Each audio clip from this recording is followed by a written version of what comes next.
सावधान, कभी किसी को शिष्य ना बनाए जब तक भगवत प्राप्ति ना हो जाए। ये अपनी डायरी में, अपने दिमाग में लिख लेना चाहिए। बहुत हाथ जोड़े, पैर छुए तो नाम जपो, चलो दूरी बना के रहो, आंख मत दो, किसी को संग मत दो, किसी काम के नहीं हो। अगर तुम बैरागी हो, तुम ब्रह्मचारी हो, तुम जितेंद्री हो, तुम भगवत मार्ग में चल रहे हो, तुम्हारी वस्तु नहीं है, वो तुम्हारे सामने झुक के दे दिए। यहाँ के दाता ऐसे हैं, वो झुक के दे देते हैं, पता नहीं चलता। पैर छू के देते हैं, तुम्हें क्या पता, पैर छू के देते हैं। भाई जी महाराज चरण छू रहे हैं, राधा बाबा को चरण छूते छूते दे दिया। जो बाबा बाद में समझ पाए, आजीवन उनके यही है, समझ पा गए ना, तो तन मन प्राण न्यौछावर कर दिया भाई जी के ऊपर। आजीवन जहां भाई जी वहीं, अगर चिता लगी तो वहीं टीन छवा लिया बलिहार। ये समझ मेरे लिए इतना विपरीत संसार का के आप हाथ जोड़ोगे, झुकोगे, वो आपको रौंदेगा और आपकी आज्ञा का पालन नहीं करेगा। वो आपकी शेर दृष्टि बनी रहे, वो पक्का परमार्थी बन जाएगा, पक्का निकल जाएगा। और अगर ये कि यार कहीं घबरा न जाए, आजा, हाथ मिला और दुलार करके लात मारेगा तुम्हारी आज्ञा पर, लिख लो। वो तुम्हारी बात पर लात मार देगा। इससे शरीर पे लात मारना सहज होता है, आज्ञा पर लात मारना सबसे बड़ी बात होती है। एक गुरुजी का शरीर दर्द कर रहा था, शिष्य शरीर सेवी था। कहा बेटा आज बहुत शरीर में दर्द हो रहा है, हाथ से कुछ असर नहीं हो रहा, चढ़ जाओ शरीर पर, दबा दो। हे गुरुजी नरक जाना है, मैं नरक भेजने की बात कहते हो, हम पैर से आपके शरीर में। अरे बोले बेटा आप जवान में लात मार दिया, पर पैर में, ये शरीर में क्या, जवान में लात मार दिया। अरे गुरु का शरीर है, चाहे पैर से दबाओ, चाहे आप कह दो यहां खड़े हो जाओ, अभी खड़े हो जाएंगे, क्योंकि मेरा शरीर थोड़ी है, तो आपका है। आप आज्ञा करें, आपको जैसे सुख मिले, मैं नहीं। संसार का विपरीत स्वरूप है, इसलिए उपासक बहुत सावधान। प्रायः बड़े बड़े महापुरुषों को यहां से रो के जाना होता है। क्यों? ये संसार की कटुता है। गड़ासा खा के जाना होता है, डंडे खा के जाना होता है, पर भगवान के भी पार्षद हारने वाले नहीं। तुम पीटोगे वो तुम्हें परम पद प्रदान करेंगे। इसीलिए सदैव उनका यश गाया जाता है, पर हृदय सदैव इस बात का पश्चाताप होता है कि इस जीव को अपनी सदगति के विषय, वो बिच्छू है, बिच्छू, वो डंक मारेगा, डंक मारेगा, उसे निकालना है। बड़ा विचित्र है।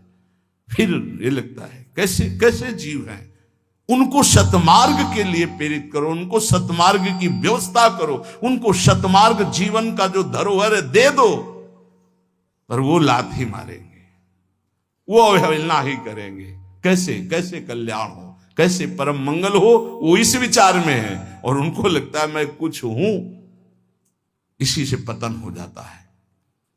तो जब तक भगवत प्राप्ति नहीं, तब तक झेल नहीं सकते संसार के भाव को। ये हम आंतरिक भाव कहते हैं, हमसे बाहरी व्यवहार तो किसी से है ही नहीं। इसलिए सावधान, सब साधुकों से गृहस्थ विरक्त।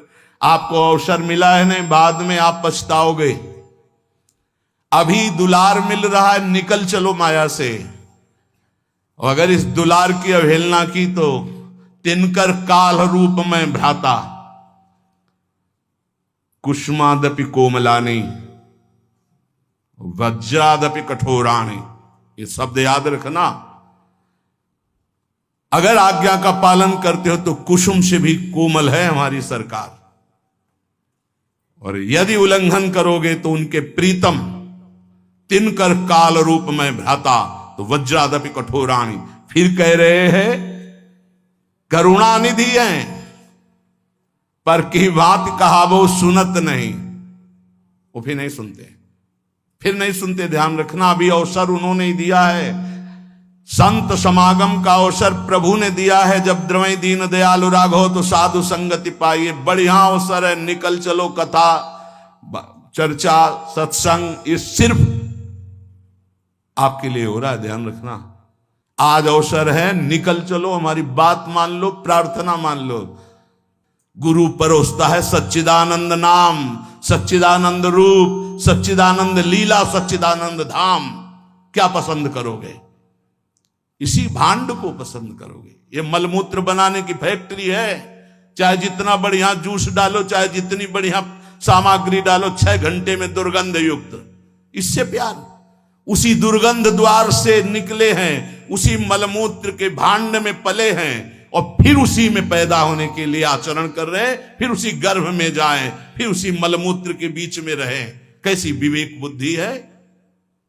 अगर निकाल करके नाम रूप लीला धाम में तो तुमको ये पसंद नहीं आ रहा, वही पसंद आ रहा है, वही मलमूत्र के शरीर में आ सकती। शास्त्र के वचन भगवान की आज्ञा है और उस आज्ञा पे चलोगे तो तुम्हें अनुभव होगा कि भगवान तुम्हारे अनुकूल है। वो कभी प्रतिकूल हो ही नहीं सकते, मंगल भवन है। लेकिन विपरीत आचरण करने के कारण तुम्हारी विपरीत बुद्धि अनुभव कराती कि भगवान प्रतिकूल है, गुरु भगवान प्रतिकूल है। ऐसा नहीं होता। इसलिए बहुत संभल करके, बहुत थोड़ा जीवन है और उसको अगर संभाल के निकाल ले गए तो भगवान की प्राप्ति सहज में हो गई। वो मार्ग मिला है जो बड़े बड़े योगियों के लिए भी दुर्लभ है। ये वृंदावन रस, इसमें विशेष साधना नहीं, इसमें केवल अनन्यता है। राधा राधा राधा मेरी लाडली, पार हो जाओगे। हम यहां बड़ों का अनुकरण नहीं करते, हम अपनी बुद्धि को बड़ों के उपदेश से नहीं तौलते। हम दूसरे से सलाह लेते हैं, दूसरे के आचरण देखते हैं, दूसरी की बुद्धि से चलते हैं। बड़े कौन हैं? गीता जी, भागवत जी और महाभागवत, जो गीता भागवत को अपने जीवन में धारण किए, उनकी बात नहीं। हम देखते हैं उन नीच पुरुषों की बात जो नीचता के आचरण करते हुए भ्रष्ट होते हुए जा रहे हैं, उनकी बात देखते हैं, उनकी बात सुनते हैं, उन्हीं की आचरण करते हैं। ये बातें पकड़ लोगे कभी फंसोगे नहीं। हम कभी एकांत में नहीं समझाते, अगर डांटना है तो सभा में ही डांटते हैं। बात हमारी पकड़ लेना। अगर हमसे जुड़े हो, चाहे गृहस्थ हो चाहे विरक्त हो, तब तक किसी को घास मत डालना जब तक प्रिया प्रीतम ना दिखाई दे दे। हम यहां माइक से तुम्हें कह रहे हैं, जब तक गोरे सांवले गात का साक्षात्कार ना हो जाए, अगर ना हो जाए तो जीवन में किसी को शिष्य मत बनाना। नियम लिया था कि कभी नहीं बनाएंगे, पर गुरु आज्ञा करी ऐसी। गुरुदेव की आज्ञा के आगे चाहे सैकड़ों नरक मिले, उससे कोई फर्क नहीं पड़ता। गुरुदेव की आज्ञा में हमारा जीवन चाहे जिस कोटि का हो जाए, इसका कोई फर्क नहीं पड़ता। पर हम तुम्हें आज्ञा दे रहे हैं, जब तक सांवले सरकार और गोरे चरणारविंद का साक्षात्कार ना हो जाए, ममता ना हो जाए, कभी किसी को शिष्य ना बनाना। नहीं तो उनका उद्धार होगा कि नहीं पता नहीं, लेकिन तुम्हारा नहीं होगा। ऐसा फिसलन का ये मार्ग है। उपदेश देना, शिष्य बनाना, प्रचार करना, मतलब मिट्टी में मिल जाना। और भगवत साक्षात्कार है तो फिर भुने हुए चने में चाहे जितनी खाद पानी लगा दो, कभी अंकुरण नहीं होता। ये शिक्षा पकड़ लो, ये मिलती नहीं है। उदर पूर्ति के लिए भिक्षान आधा पेट, संयम नियम पूर्वक जीवन, कम सोना, निरंतर भजन करना, भगवत साक्षात्कार जल्दी हो जाना। विश्वास कर लो। वैसे भी शास्त्रीय सिद्धांत 12 वर्ष साधना में भगवत साक्षात्कार हो जाता है। कोई भी चिंतन 12 वर्ष लगातार हो तो सिद्ध हो जाता है। ये सब माया सिद्ध है। 12 जन्म से उसी का चिंतन हो रहा है। भगवान का चिंतन 12 वर्ष कर लो तो सिद्ध हो जाओगे। ये शास्त्रीय पद्धति है, ये संतों की जय घोष है। 12 वर्ष में सिद्ध हो जाता है। भैया 50 वर्ष व्यतीत हो जाते हैं, छोटे मोटे पर निंदा, पर दोष दर्शन, पर निंदा श्रवण, ये नहीं छूट पाते। भगवत साक्षात्कार तो बहुत बड़ी बात है। बहुत ऊंची उपासना में प्रवेश हो चुका है। ये सर्वोपम उपासना है, जहां प्रिया प्रीतम के चरणारविंद के आश्रय मात्र से महाप्रेम रस का अनुभव होता है। भगवान नाम समस्त प्रकार के सुखों को देने वाला है, महाप्रभु चैतन्य देव कहते हैं। पर यदि आप भगवान नाम का जाप भी करते हैं और किसी वैष्णव के मन को दुखा दिया है, तो चाहे जितना जाप कर ले, वो आपको आनंद प्रदान नहीं करेगा। महाप्रभु की बात। नाम जापक नाम के प्रभाव से, भगवान की कृपा से महात्माओं का संग प्राप्त करता है। यह पहली कृपा होती है। महात्माओं की कृपा से नाम निष्ठा प्रकट होती। नाम जप की बहुत जोर की निष्ठा होती है। सावधानी ये रहे कि किसी भी महात्मा के प्रति, भगवत प्रेमी के प्रति अपराध न बन जाए। भक्त को देखकर उसकी किसी बाहरी बात में दोष दर्शन कर लेना, निंदा कर देना, ये सब नहीं होना। महाप्रभु इस पर बहुत जोर देते थे कि देखो तुम भूल कर किसी भी भगवत भजन करने वाले की कैसी भी वृत्ति हो उसकी निंदा मत करना, उससे द्वेष मत करना, ये महापाप है। अगर ऐसा करोगे तो नाम का प्रताप तुम्हें नहीं मिलेगा। जिस पर दोष दर्शन हो जाए उसकी चरण रज लेके माथे पे रखो, महाप्रभु ऐसा आदेश करते हैं। अपने सिर में उसकी चरण रज रख लो तो क्षमा हो जाएगा। और यदि कोई भक्त है, भगवान का नाम जप करता है, बड़ा मलिन भेष, बड़ा ऐसे पागल जैसा, कभी उसकी उपेक्षा मत करो। ये वृंदावन है, यहां एक से एक ऐसे तुम्हें विक्षिप्त दिखाई देंगे जो प्रिया प्रीतम में डूबे हुए हैं और बाहरी। हमने कई महापुरुषों के दर्शन किए, एक तो भगवान दास और एक थे कि पेपर का टुकड़ा ही लिए रहते थे। बस वैसे पेपर का टुकड़ा सामने रखते थे, जहां खड़े तो बस तंबा लगाए, बनियान पहने, पेपर का टुकड़ा। मैं तो बिल्कुल पागल। रोज परिक्रमा लगाते थे, रोज वही पेपर का टुकड़ा, दूसरा नहीं। एक दिन अब स्वभाव में ऐसे था परिचय बनाना, ऐसे महापुरुषों नजदीक गए, घूम गए पेपर के से, महाराज दंडोत, पेपर और दृढ़ता हुई, हाँ हाँ, क्योंकि पुराने गंगा किनारे के महापुरुषों के हाथ से पले हुए तो पता है सिद्धों की कैसी गति होती है। महाराज बहुत समय से देख रहे हैं, एक ही पेपर का टुकड़ा हो ऐसे, तो थोड़ा हटाइए और कृपा करके देखिए। ऐसे देखा, नशे में आंखें, भागवतिक नशे में घूर्णित नेत्र उनके। क्या बात है, क्या जानना चाहते हो? वो जानना नहीं चाहते, जानना तो ठीक है, लेकिन हम आपके दर्शन करना चाहते थे, ये क्या लीला है। तो उनका जगत से बचने के लिए साधु को कोई न कोई बाहरी ऐसी लीला रखनी चाहिए जिससे आकर्षण ना हो। बस इतना ही जानना था, आप मस्त रहिए। एक महात्मा को देखा 5 जगह से बाल कटे हुए, ट्रांजिस्टर रखा हुआ ऐसे, गोद में ट्रांजिस्टर, तमाल के नीचे यहां जो गोरे दाऊ की कुंज है इसके आगे, जब देखे तब बैठ, कच्चा परिक्रमा मार्ग था, नजदीक बैठ गए। उनका गाना तो सुनते नहीं आप, और बीड़ी पीते नहीं क्योंकि बिला जली लगी, और 5 जगह से बाल जैसे किसी ने किसी को दंड दिया हो। क्या लीला है? बोले तुम्हें क्या मतलब? मतलब नहीं, पर आपसे पूछ रहे हैं ऐसे। बोले कैसे लगते हैं? उनका पागल जैसे। बोले इसीलिए। बोले इसीलिए। एक महात्मा दोना पत्तल जितने मिलते वो बोरा लिए रहते, उसमें डालते रहते, फिर बिछा देते, फिर डालते रहते। उनका महाराज इसका क्या मतलब है? तो उनका कैसे लग रहे? उनका लग तो ऐसे ही रहे आप जैसे कोई पागल आदमी ऐसे समेटता हो फिर बिखेर देता हो। बस हर चेष्टाएं महात्माओं की बाहरी पुरुष पकड़ ना पावे, उनकी बाहरी पुरुष पकड़ ना पावे, और स्थिति निरंतर। जब एक दिन उन महात्मा को सोच में पड़े हुए देखा जो बोरा वाले, तो उनका दूर रहना, दूर। तो उनका क्यों महाराज जी? दवा लेना अति अनिवार्य है, आपकी हालत खराब। का प्रारब्ध भोग क्षय हो रहा है, दूर जाओ, बात भी मत करो प्रियता की, दूर जाओ। एक बोरा, एक लंगोटी और हाफ नेकर, क्या पहचानोगे? कैसे जालोगे? ये वृंदावन है, बहुत होश में। यहां ऐसा न समझना कि अगले पगले घूम रहे हैं, प्रिया प्रीतम के प्रेम रस में निमग्न हैं। तो यहां महाप्रभु चैतन्य देव के वचन, जो नाम जापक का अपराध कर देता है, चाहे जितना नाम जप करे, उसके अंदर आनंद नहीं हो सकता।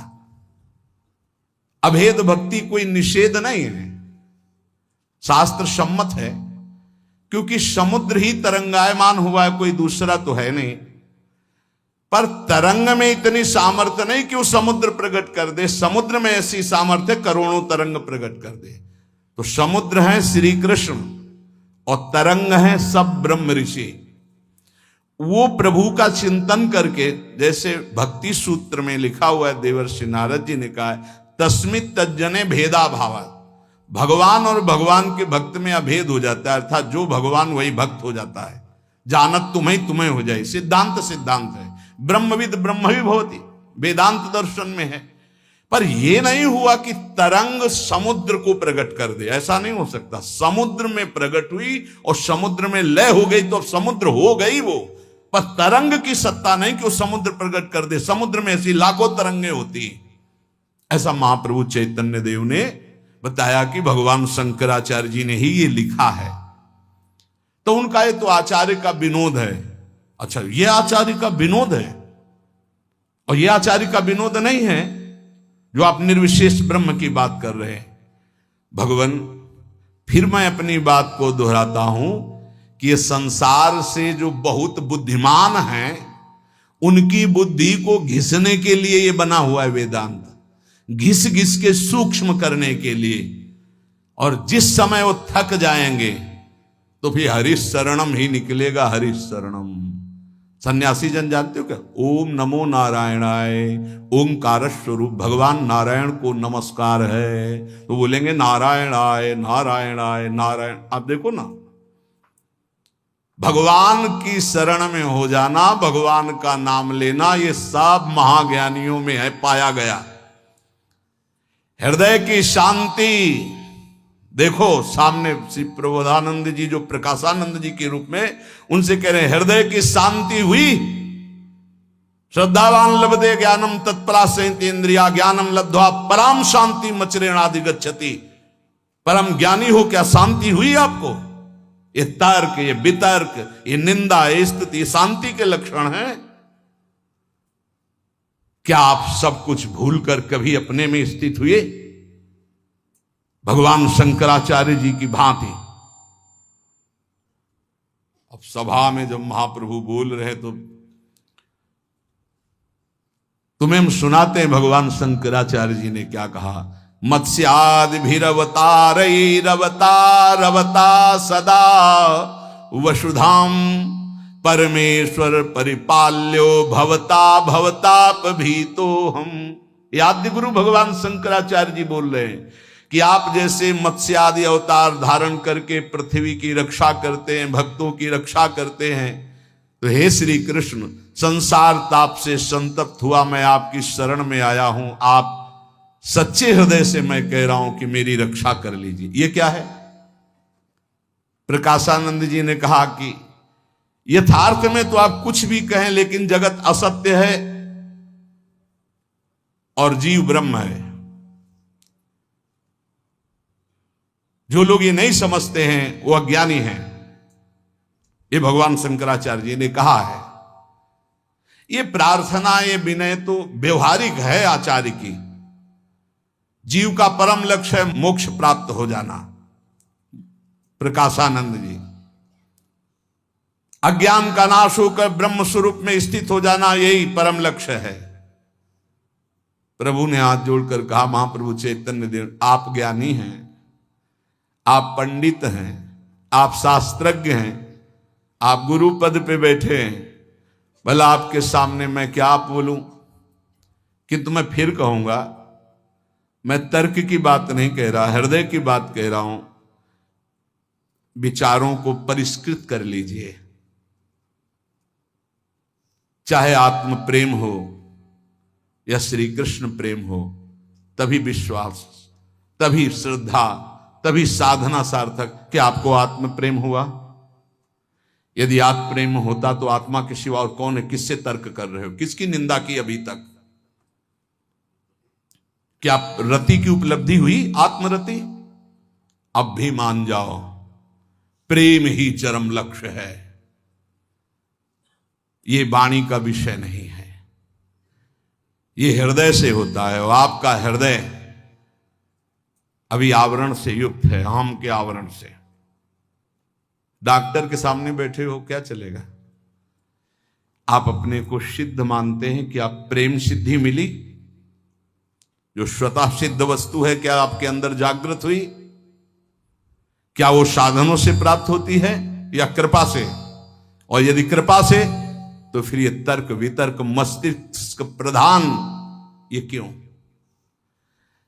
केवल भगवान शंकराचार्य जी ने बुद्धि को पवित्र और सूक्ष्म करने के लिए भाष्य की रचना की है।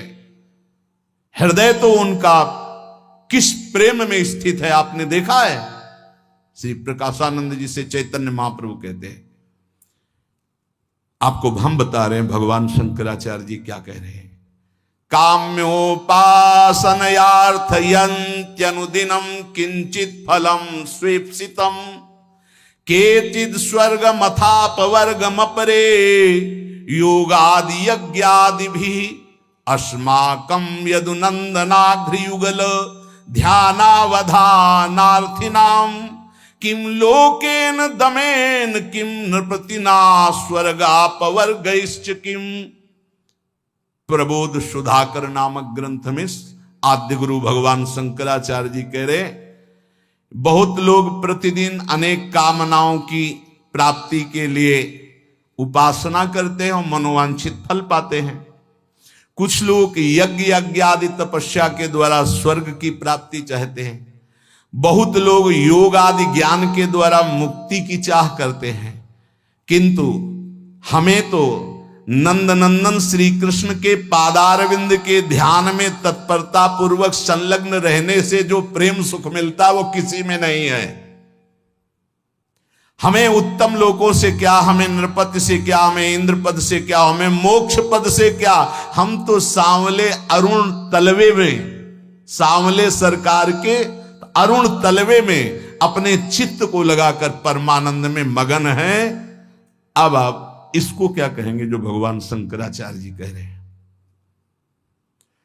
और चैतन्य महाप्रभु जब ये श्लोक कह रहे थे तो आंखों से अश्रु बह रहे थे और रुक रुक के कह रहे थे।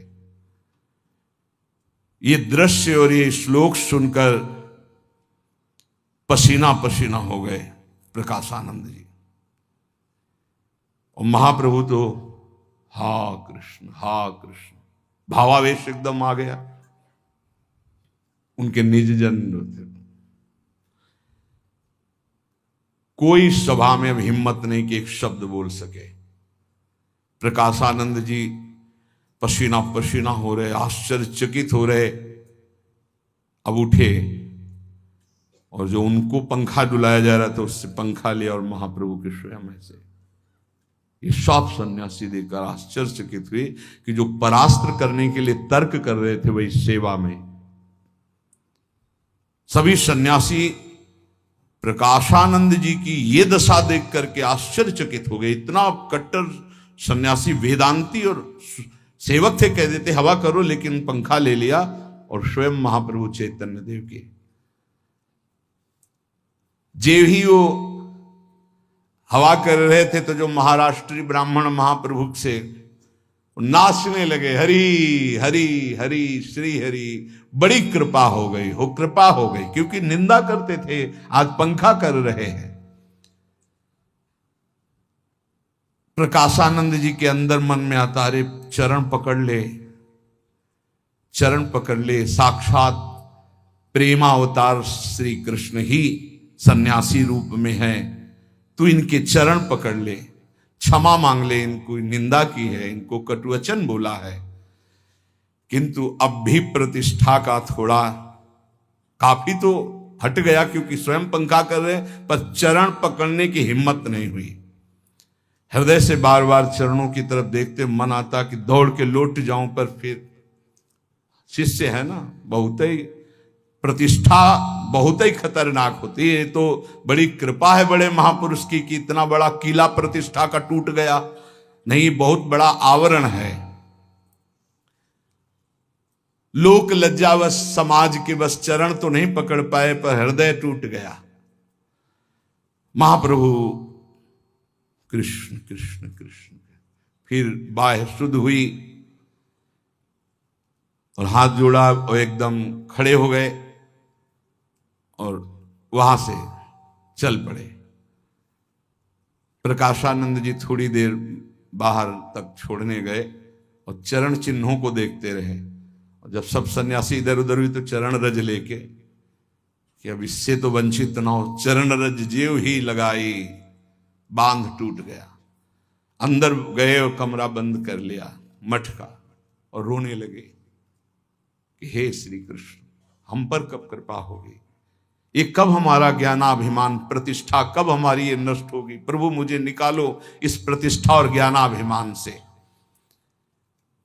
गौरांग महादेव दो हैं, गौरांग महाप्रभु और महादेव स्वरूप प्रकाश, मानो हरिहर का आज स्वरूप प्रकाशित हो गया। जैसे भगवान शिव श्री कृष्ण के चिंतन में मगन रहते हैं, ऐसे श्री हरि भगवान शिव की आराधना करते हैं। तो दैन्य भाव से मानो महाप्रभु श्री कृष्ण रूप में गए, तो महादेव स्वरूप में अब इस समय प्रकाशानंद जी श्री कृष्ण विरह में तड़पने लगे अंदर। गौरांग और महादेव दोनों स्वरूप है। जो ब्रह्म स्वरूप है वो साक्षात शिव है। ऐसा नहीं कि छोटी मोटी कोई स्थिति के महापुरुषों प्रकाशानंद जी, नहीं तो कब का परास्त कर देते सार्वभौम भट्टाचार्य जी। ऐसे विद्वान सार्वभौम भट्टाचार्य जी कि एक आचार्य प्रणाली का ग्रंथ कहीं दूर देश में था, जो वो कभी किसी को देते ही नहीं थे। तो कहा हमको कुछ दिन के लिए दे दो, हम प्रतिलिपि बना दें हाथ से। उस समय मशीनें तो थी नहीं, तो उनका नहीं दे सकते। बोले एक बार सुना दो। हाँ बोले सुना सकते हैं। जैसे जैसे सुनाते गए वैसे वैसे अंदर दिमाग में पूरा ग्रंथ याद करके आए, महाप्रभु को सुना दिया था। इतने प्रवीण बुद्धि के, तो भला वो क्यों न प्रकाशानंद जी को परास्त कर देते। नहीं, वो अद्भुत शैव निष्ठा को, ब्रह्म निष्ठा को प्राप्त थे। पर प्रेम तो प्रेम है, प्रेम का एक अद्भुत प्रभाव होता है जो किसी को भी परास्त कर सकता है। जब भगवान को अधीन, अजित को जीत लिया तो और कौन बात। अजित को कोई जीता तो प्रेम नहीं। भगवान का एक नाम है प्रेमाधीन। उस दिन से प्रकाशानंद जी का मन आम्र मास में से खसक गया और बार बार अंदर हे श्री कृष्ण कृपा करो, हे श्री कृष्ण कृपा करो, ऐसे होने लगा। बीच बीच में रोने लगे। कभी जीवन में आंसू नहीं आते सन्यास में, ध्यान रखना। अब रोना शुरू हुआ। उन्हें कुछ अच्छा नहीं लग रहा था। वेदांत की सारी बातें, ग्रंथ सब मानो काटने को दौड़ रहे हों। शिष्यों की तरफ देखते तो ऐसा लगता मानो हमें बंधन में डाल दिया गया। कब भागूं यहां से, उनका मन ऐसे। कब मैं महाप्रभु चैतन्य देव के चरणों में जाके गिर जाऊं, एक बच्चे की तरह कह दूं कि मुझे संभाल लो। अब वो अनुपम रूप माधुरी श्री कृष्ण की उदय होने लगी उनके हृदय में, क्योंकि पवित्र हृदय, कोई साधारण महात्मा है। अब तो जैसे जैसे रूप प्रकट होने लगा, भारी विकलता होने लगी। अब लगा कि ऐसे महापुरुष का, जिनका दर्शन संभाषण श्री कृष्ण रूप माधुरी में मुझे आसक्त कर दिया, उनकी मैंने निंदा की, उनकी अवहेलना की। एक बार उनके चरणों में पढ़ के रोऊं, क्षमा याचना करूं, पर कैसे कैसे करूं, कैसे उनके चरणों में पढ़ूं। रो पड़े और निकल पड़ा, हे चैतन्य देव मुझे अपने चरणों में स्वीकार करो। ये कृपा, कृपा है। प्रभु कहते हैं कि कोई भी वैष्णव अपराध करने वाला हो, चाहे वो महादेव जी के समान वैभव क्यों न रखता हो, मैं कहता हूं कि वो तत्काल मेरी दृष्टि से त्याज्य होगा और उसका समस्त भजन फल क्षीण हो जाएगा। चैतन्य महाप्रभु श्रीवास ने कहा, प्रभु अपराध का विमोचन का उपाय भी तो होना चाहिए। अगर अपराध बन जाए, प्रभु ने कहा जिसके प्रति अपराध हुआ है उसकी चरण धूलि माथे पे रख के उससे प्रार्थना की जाए और वो वैष्णव क्षमा कर दे, तभी क्षमा होता है, अन्यथा वैष्णव अपराध क्षमा ही नहीं होता। ये बात बड़ी भयावह है और इसे ध्रुवदास जी ने भी सिद्धांत विचार लीला में 42 लीला में कहा है कि भक्तन के अपराध सो डरपत रहो। ये अपराध ऐसो है कि वज्र की लीक है, इसके मिटाने का कोई उपाय नहीं। वही वैष्णव क्षमा कर दे तो क्षमा कर दे। समर्थ होते हुए भी हरिराम व्यास जी असमर्थ हो गए, केवल जरा सा वैष्णव अपराध। समर्थ होते हुए भी रूप गोस्वामी जी की लीलांतर ध्यान हो गई। एक वैष्णव को व्यर्थ में कल्पना से उसे दुख हो गया, वहां कोई दुख की देने की संभावना नहीं। वो लीला में हंस रहे हैं और वो लंगड़े थे तो उन्होंने समझा मुझे देख के हंस रहे हैं, बस इसी बात से लीला का अंतर ध्यान हो जाना। तो आप महाप्रभु चैतन्य देव की जो महिमा, जो उनके भक्तों के, उनके पार्षदों के आप चरित्र सुने, उसका चिंतन करें। और आखिरी बात महाप्रभु की कि चाहे जितना कोई नाम जापक हो, यदि वैष्णव अपराध करेगा तो चाहे महादेव जी के समान ज्ञान और वैभव हो, वो नष्ट हो जाएगा। इसलिए श्रीपाद ने भी यहाँ वर्णन किया बार बार कि धाम में रहते हुए धामी जनों का कोई अपराध न बने, कोई नाम जापक का अपराध न बने। तो जैसे भी हो, जितना भी नाम जप करते हो, प्रभु हमारे बड़े कृपालु, आपकी आध्यात्मिक उन्नति होगी, आप सुखपूर्वक जीवन व्यतीत करेंगे, आप सुखपूर्वक भगवत धाम की यात्रा करेंगे। इसलिए नाम जपते हुए, सबके चरणों में प्रणाम करते हुए सावधानी पूर्वक जीवन व्यतीत करें। जो संतों के उपदेश हैं वो केवल तुम्हारे मंगल के लिए हैं। जो संतों का प्यार दुलार है केवल हरि की कृपा से मिलता है। तुम्हारे में कोई सद्गुण नहीं कि तुम्हें कोई प्यार कर रहा है, ये हरि की कृपा है। ऐसा सोचकर रो कि हमें संत प्यार करते, हमें गुरुजन प्यार करते। कौन यहां सब स्वार्थ से आसक्त कोई प्यार किसी को करता है? वासना का खेल कोई प्यार है? संत गुरुजन शास्त्र सम्मत जो तुम्हारे को उपदेश करते, इसे प्यार समझो। तुम्हें जो डांट लगती, जो तुम्हारा तिरस्कार होता है, इसे प्यार समझो। अगर ये प्यार सह गए तो प्रेम को प्राप्त हो जाओगे। नाम जपते हुए सावधानी पूर्वक नाम को बढ़ाइए, नाम को बचाइए और नाम को पचाइए। नाम जापक से कोई अहंकार भरे वचन, कोई अहंकार भरी चेष्टा, कोई दोष दर्शन, कोई निंदा, ये ना होने पावे। बहुत सावधान रहोगे तो जीवन मंगलमय हो जाएगा। शेष चर्चा आगे। श्री राधा वल्लभ लाल।